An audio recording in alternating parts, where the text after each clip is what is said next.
Why, hello, welcome. I am Lady Genesis, and this is the Art Realm of Genesis. Well, happy 2026, you guys. I am so excited for the possibilities and opportunities of this year. I have so many things that I want to do, and I cannot wait to share them with all of you, so let's get started in this brand new year. The first video that I want to bring to you this year is another gouache painting.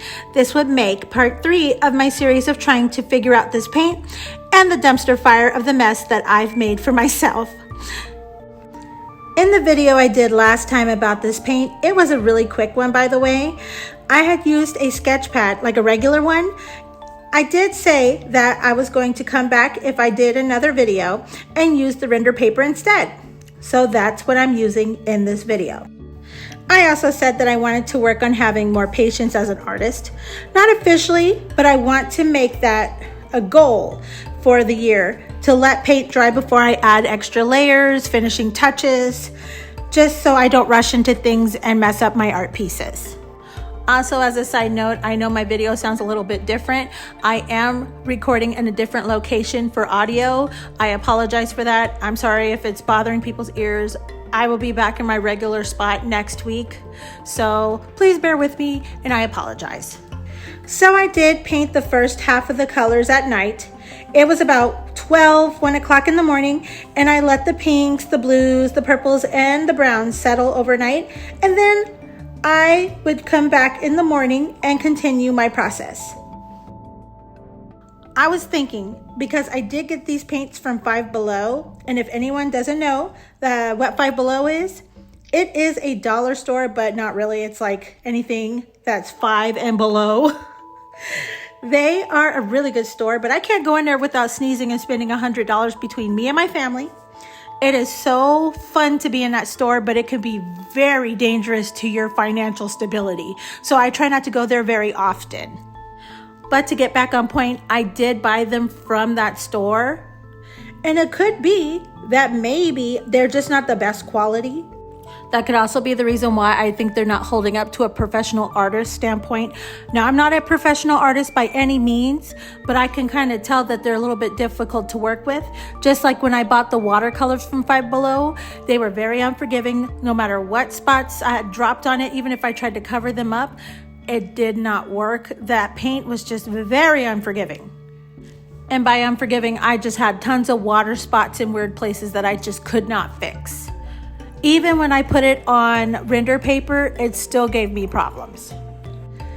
And that's when I broke down, went to Amazon and got the watercolors that I used for my mermaid season. And I swear that whole summer last year was a banger. All my watercolored pieces turned out phenomenal with the paint palette that I got, and I've been using it since then. Such an amazing game changer. So now my thought process is telling me that maybe it's not me. Maybe it's just the gouache paints that I bought from Five Below, because I really have nothing to compare it to when it comes to gouache paint. So I'm thinking that at the end of the day, I'm going to find out that these gouache paints that I bought from Five Below are actually meant for like beginner artists. They just need something to get their feet wet and just introduce them into painting in general.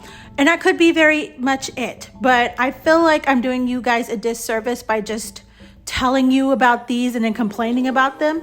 So I feel like in the future, I will be buying a whole nother gouache set palette, paint palette, just to try it out and give my full-on comparison. So just to wrap up my notes for day 1, how I feel. I'm saying that it's waxy no matter what paper I'm putting it on. It just seems like I can use water to control it better, but by doing that, I am really sacrificing the saturation and consistency of the paint. This definitely makes it so frustrating to work with.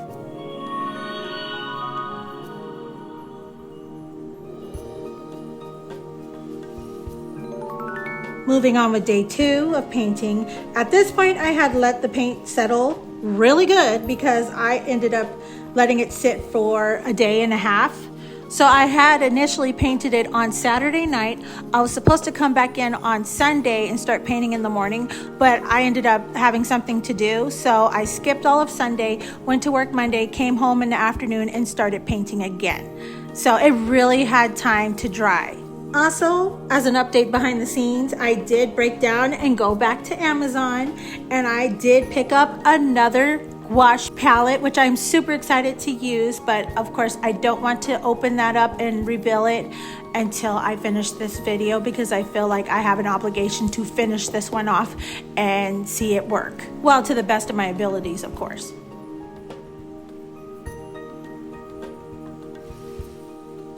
But overall, I am super excited to do a separate video for you guys where I paint something new with that brand new palette and then do a comparison. So definitely be on the lookout in the future for that.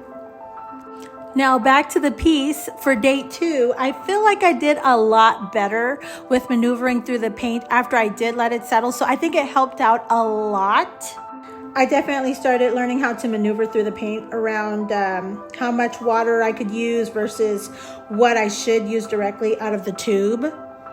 Also, I believe that the render paper is definitely the MVP of all the papers I've ever used when it comes to art. It sucks up water, it doesn't destroy easily, it's very sturdy and thick paper, which I love so much because I've used it for markers, acrylic paint, watercolors, gouache painting now. It's just an all-around really good paper for an artist. Also, not to mention that it is a very smooth paper with no pores. Like with watercolor painting paper, you have lots of pores in it so you can get that texture. Now this is smooth, so you can literally use it for any type of painting. As far as the technique on my painting goes, I used day 2 to literally darken up colors and add a little bit more depth and dimension. I found it easier not to use black paint because I didn't want to destroy my painting out of accident. So I used a dark blue and a dark purple to outline the hair and all the touching ups and the face and everything else, which I think it helped out a little bit more than black, and it made it seem more soft and feminine, if that makes sense. I do want to say this though, the white gouache paint was actually pretty good. It wasn't runny at all like I expected it to be. It held up, it was very opaque and it had a great consistency. And as long as I let the layers dry for a few minutes, I was able to apply more and more, and it was very nice and opaque. So I have to give them at least that. As far as the background goes, I just gave it a pink. I didn't want to do anything extra. I was just really afraid to destroy what I've already designed and painted. So I left it alone, but I also think that the pink made the colors stand out and pop a little bit more because it made the girl the focal point. So overall for this round, I would say that I still don't care for these gouache paints. It is very hard to maneuver. I did better though on this video versus the other two, so I am starting to understand it more, but I still wouldn't recommend it as my #1 choice. I would always probably go into watercolors or either my acrylic paints when I'm doing giant canvases, but it did not turn out as shabby as I thought it would. So I give it like 7 out of 10 stars, I guess, just because I did better. But like I said, I am coming back in the future with a brand new video comparing the two, so I'm really excited to unbox the paint that I chose and show you guys and compare and make notes, because this stuff is, I'm an art nerd, I love this stuff, so I cannot wait. I'm really excited. That is all for this episode, and I hope you enjoyed it.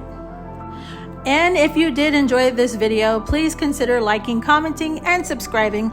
All of this helps my tiny little channel grow, and I deeply appreciate all of it and all of you, so thank you so much. Also, I do have a Patreon. It is 18+, but you can get a free membership and see things that aren't necessarily on YouTube. So if you are interested, please come check it out. So I will see you in the next video. I'm going to get back on track so there's more consistent uploads. I just needed a small break in December to just kind of sit down, breathe, and reflect, but I am back. So I will see you when I see you. Love you all.